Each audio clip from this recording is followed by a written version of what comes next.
कि नमाज में अगर नबी का ख्याल आ गया तो नमाज नहीं होगी। मैं आपसे कहना चाहता हूं कि आप नमाजें बहुत पढ़ते हैं और अकीदा ये रखते हैं कि नमाज में अगर नबी का ख्याल भी आ गया तो नमाज नहीं होगी।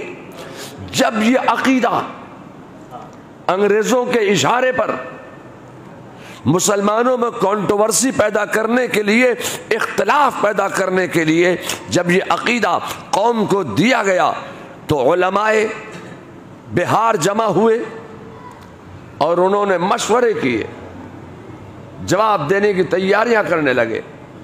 उलमाए बंगाल इकट्ठा हुए, उलमाए बंगाल ने कहा हम इसका जवाब देंगे। उलमाए पंजाब खड़े हो गए, उलमाए पंजाब ने कहा हम इसका जवाब देंगे।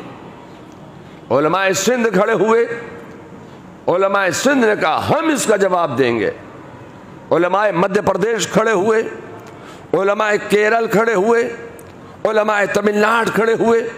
अब हर चार जानिब गैर मुनक़सिम हिंदुस्तान में इन अदियाने बातिला और इन अंग्रेज के दलालों का जवाब देने के लिए उलमा खड़े हो रहे हैं और सर से सर जोड़कर बैठ रहे हैं और जवाब देने की तैयारियां कर रहे थे, मगर कोई हिम्मत नहीं जुटा पा रहा था, कोई हौसला नहीं जुटा पा रहा था कि अंग्रेज के दलालों का कोई जवाब दे सके। ऐसे आलम में बरेली की धरती पर एक 19 साल का नौजवान मौलाना अहमद रजा नाम का रहा करता था। उन्हें जलाल आ गया और वह जलाल के आलम में खड़े हुए और उन्होंने कहा कब तक मशवरे करते रहोगे, कब तक जवाब देने की तैयारियां करते रहोगे, कब तक जमा होकर मीटिंगें करोगे? इन अदियाने बातिला का, इन गुस्ताखाने रसूल का, इन गद्दाराने खुदा का, इन बागियाने रसूल का जवाब कब दोगे? तो हौसले के साथ, हिम्मत के साथ, जुर्रत के साथ बरेली की सरजमीन से एक 19 साल का नौजवान मौलाना अहमद रजा नाम का खड़ा हुआ और उन्होंने इस अकीदा बातिल के मुकाबले में कोई नया अकीदा पेश नहीं किया, बल्कि वो पुराना अकीदा लेकर खड़े हो गए, जो अकीदा सिद्दीक़ अकबर का था, जो अकीदा फारूक आजम का था, जो अकीदा उस्मान गनी का था, जो अकीदा मौला अली का था, जो अकीदा इमाम हसन मुत्तबा का था, जो अकीदा इमाम हुसैन का था, जो अकीदा गौस आजम का था, जो अकीदा ख्वाजा गरीब नवाज का था, जो अकीदा शाह बरकतुल्लाह का था, अब वो अकीदा लेकर बरेली की धरती से इमाम अहमद रजा खड़े हो गए और उन्होंने कहा कि तुम ये कहते हो कि नमाज में अगर नबी का ख्याल आ गया तो नमाज नहीं होगी। फाजिल बरेलवी ने ये पैगाम दिया कि हम ये कहते हैं कि नमाज नाम है ख्याल मुस्तफा में डूब जाने का।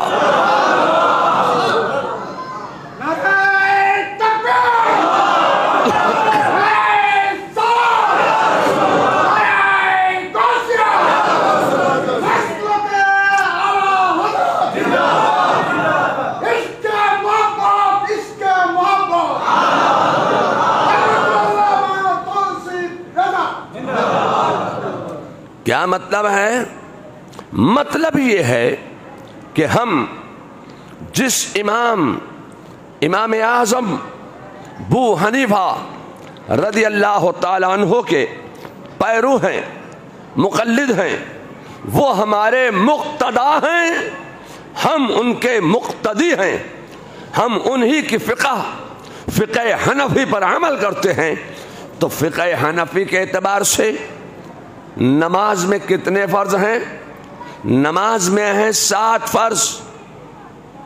तकबीर तहरीमा फ़र्ज, क़याम फ़र्ज, क़िराअत फ़र्ज, रुकू फ़र्ज, सजदा फ़र्ज, आखिरी बैठक फ़र्ज, खुरूज में निकल जाना फ़र्ज। नमाज में ये 7 ही फ़र्ज तो हैं। इन 7 फ़राइज़ के अलावा नमाज में आपको 8वां कोई फ़र्ज नहीं मिलेगा। जो अपने आप को कहते हैं कि हम गैर मुक़ल्लिद हैं, हम किसी की इक़्तिदा नहीं करते, तो उनसे पूछिए कि आप नमाज कैसे पढ़ते हैं? नमाज पढ़ोगे तो किसी न किसी इमाम की इक़्तिदा करना पड़ेगी।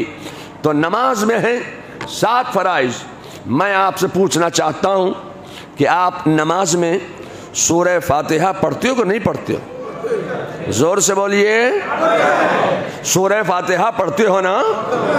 मैं जुमे के दिन मिंबर शरीफ पर बैठकर खुदा की कसम याद करके ये कहना चाहता हूं कि नमाज में सूरह फातिहा का पढ़ना ये फर्ज नहीं है। सूरह फातिहा पढ़ने का हुक्म अल्लाह ने नहीं दिया। मैं आपसे कहना चाहता हूं कि आप नमाज में क़िराअत करते हैं ना, ये क़िराअत करना फ़र्ज़ है, ये फ़र्ज़ इलाही है। मगर ये पूरा का पूरा रुकू पढ़ देना नमाज में ये फ़र्ज़ नहीं है। 3 आयत के बराबर कोई सूरत पढ़ ली, 19 हुरूफ अदा हो गए, फ़र्ज़ अदा हो गया। अब मैं आपसे कहना चाहता हूँ कि आप नमाज में रुकू करते हैं ना, रुकू करना फ़र्ज़ है, ये फ़र्ज़ इलाही है। एक बात बताओ, नमाज में आप रुकू में जाकर सुबहान रब्बियल अज़ीम, सुबहान रब्बियल अज़ीम, सुबहान रब्बियल अज़ीम पढ़ते हो कि नहीं पढ़ते हो? जोर से बोलिए, सुबहान रब्बिल अज़ीम पढ़ते हैं ना? मैं आपसे कहना चाहता हूं, खुदा की कसम, नमाज में रुकू में जाकर सुबहान रब्बिल अज़ीम का पढ़ना, इसका हुक्म अल्लाह ने नहीं दिया। सुबहान रब्बिल अज़ीम का पढ़ना यह फर्ज नहीं है। आप रुकू से कौमे में आते कि नहीं आते? ये कौमे में आप आते हैं ना? मैं आपसे कहना चाहता हूं कि रुकू से कौमे में आना अल्लाह ने इसका भी हुक्म नहीं दिया, ये भी फर्ज नहीं है। आप कौमे से अल्लाह अकबर कहते हुए सजदे में जाते हो कि नहीं जाते हो? अल्लाह अकबर कहते हो ना? अब कौमे से सजदे में जाते हुए अल्लाह अकबर का कहना, खुदा की कसम अल्लाह ने इसका भी हुक्म नहीं दिया, ये भी फर्ज नहीं है।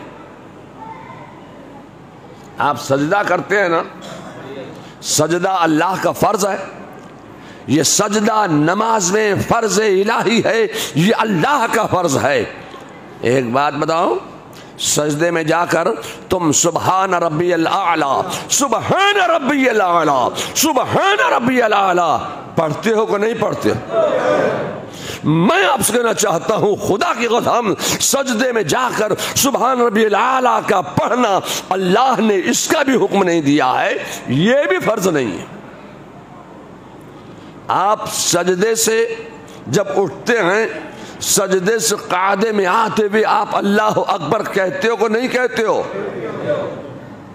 मैं आपसे कहना चाहता हूं, खुदा की कसम, सजदे से कादे में आते हुए अल्लाह अकबर का कहना, इसका भी हुक्म अल्लाह ने नहीं दिया, ये भी फर्ज नहीं है, ये भी फर्ज नहीं। मैं आपसे पूछना चाहता हूं कि आप बैठ गए, आप अत्तहियात पढ़ते कि नहीं पढ़ते? जोर से बोलिए, अत्तहियात पढ़ते हैं ना? मैं आपसे कहना चाहता हूं, खुदा की कसम, नमाज में अत्तहियात का पढ़ना अल्लाह ने इसका भी हुक्म नहीं दिया, ये भी फर्ज नहीं है। अत्तहियात के बाद आप दुरूद इब्राहिमी पढ़ते हो कि नहीं पढ़ते हो? जोर से बोलिए, दुरूद इब्राहिमी पढ़ते हैं ना? मैं आपसे कहना चाहता हूं, खुदा की कसम, नमाज में दुरूद इब्राहिमी का पढ़ना अल्लाह ने इसका भी हुक्म नहीं दिया, ये भी फर्ज नहीं है। आज आप कहते हैं कि नमाज में अगर नबी का ख्याल आ गया तो नमाज नहीं होगी। मैं आपसे पूछना चाहता हूं कि आप नमाज से खुरूज में निकलते हो ना? नमाज से खुरूज में निकलना ये अल्लाह का फर्ज है, मगर खुरूज में निकलते हुए आप अस्सलाम वालेकुम व रहमतुल्लाह, अस्सलाम वालेकुम व रहमतुल्लाह कहते हैं कि नहीं कहते?